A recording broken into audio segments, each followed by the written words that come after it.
భాషకు ప్రాణవంతంగా వెలిగించిన నేల ఇది. అన్యాయాన్ని ఎదిరించినోడు నాకు ఆరాధ్యుడని చెప్పిన గడ్డ ఇది.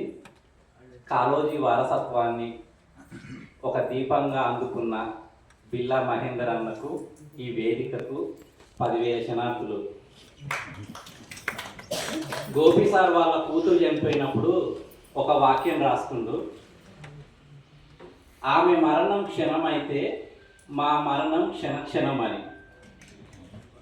అంటే మరణము భౌతికంగా ఒకసారి ఉంటుంది, కానీ బతుకున్న వాళ్ళు నిత్యం మరణిస్తూ ఉంటారు.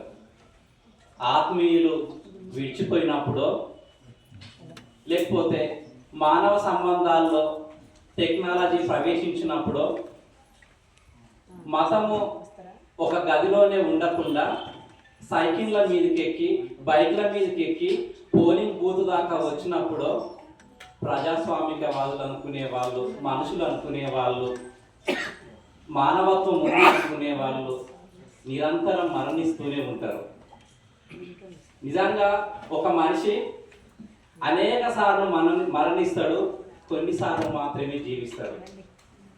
ఎప్పుడెప్పుడు మరణిస్తాడు, ఎప్పుడెప్పుడు జీవిస్తాడు అన్న ఒక లిస్టు రాసుకుంటే వాటన్నింటినీ మహేందర్ అన్న తన కవిత్వం చేసింది. ఇక్కడ ఒక పసిపాప ఆడుకుంటున్నప్పుడు, తన ఇష్టమైన వాళ్ళతో గడుపుతున్నప్పుడు జీవించే క్షణాలను కవిత్వం చేసిండు. గాజా యుద్ధం లాంటి వాటిని, మతము రాజ్యమేలే రాజకీయ పరిస్థితులను కూడా అన్న కవిత్వం చేసిండు. అన్న కవిత్వం నాకు ఎంత ఇష్టమో తన వ్యక్తిత్వం కూడా నాకు అంతే ఇష్టము.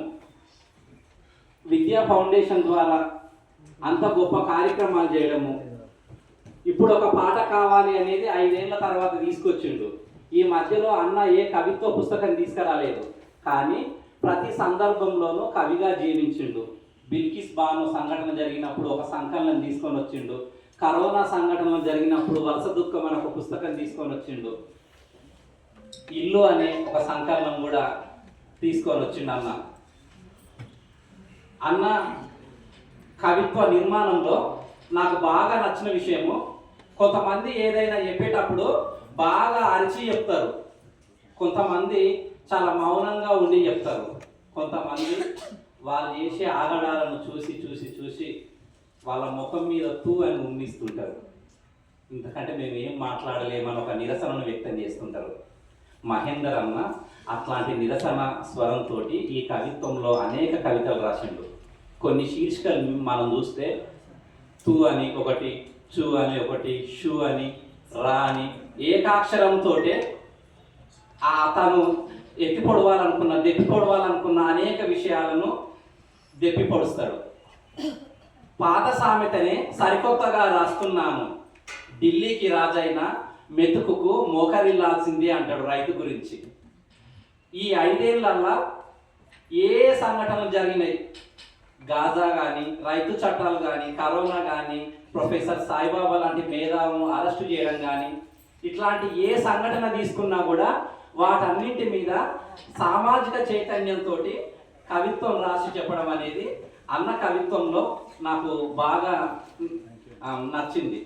ఇంతకుముందు ఒకసారి చెప్పినట్టు ఈ కవిత్వంలో, అన్న కవిత్వంలో ఎక్కువగా సంభాషణ శైలే కనబడుతుంది, కానీ ఈ కవిత్వంలోకి వచ్చే వరకు కావాలి నాయన గాలి కావాలి నాయన గాలి కావాలి, గాలి కావాలి తండ్రి గాలి కావాలి అని ఒక నొప్పి అనుభవించేవాడు తన వేదనను ఎదుటి వాళ్ళ ముందు ఏ విధంగా ప్రాధేయపడతాడో అట్లాంటి ఒక సామాన్యుడి గొంతును ఈ కవిత్వంలో వినిపించిండు.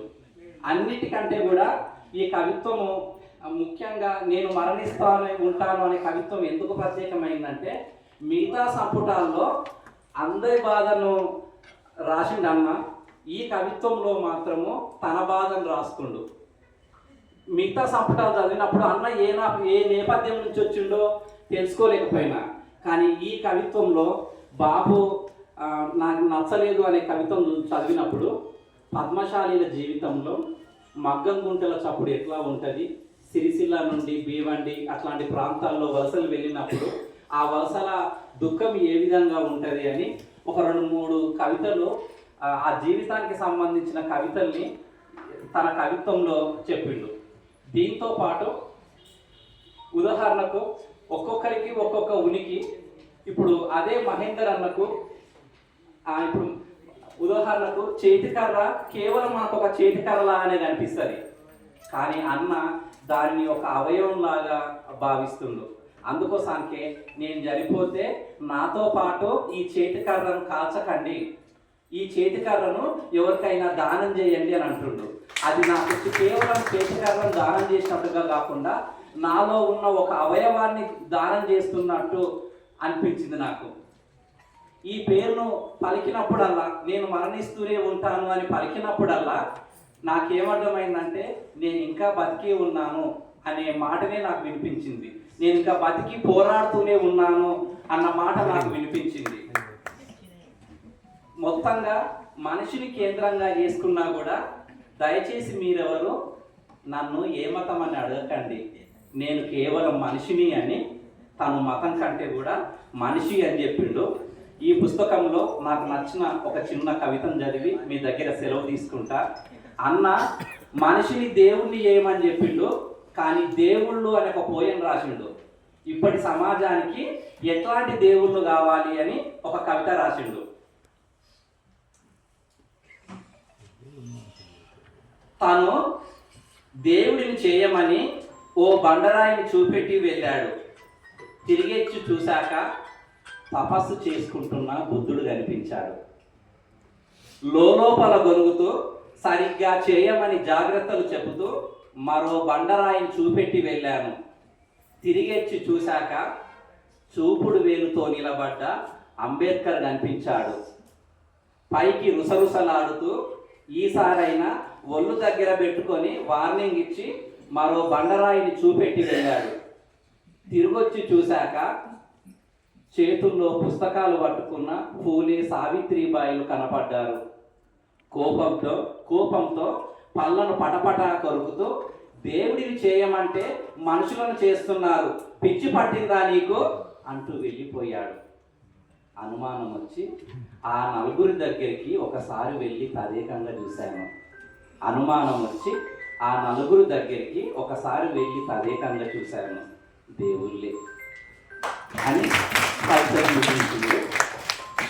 మన లోపలి దుఃఖాన్ని తుడిపేయాలని చెప్పిన బుద్ధుడి మార్గం చదువుతోటే ఈ సమాజము అసమానతలు కూలిపోతామని చెప్పిన అంబేద్కర్ పూలే మార్గాలను ఈ కవిత్వంలో చూపెట్టిండు. నాకు ఇంత గొప్ప అవకాశాన్ని ఇచ్చిన మహేందర్ అన్నకు మీ అందరికీ పేరు పేరున నమస్కరిస్తూ సెలవు తీసుకుంటున్నాను.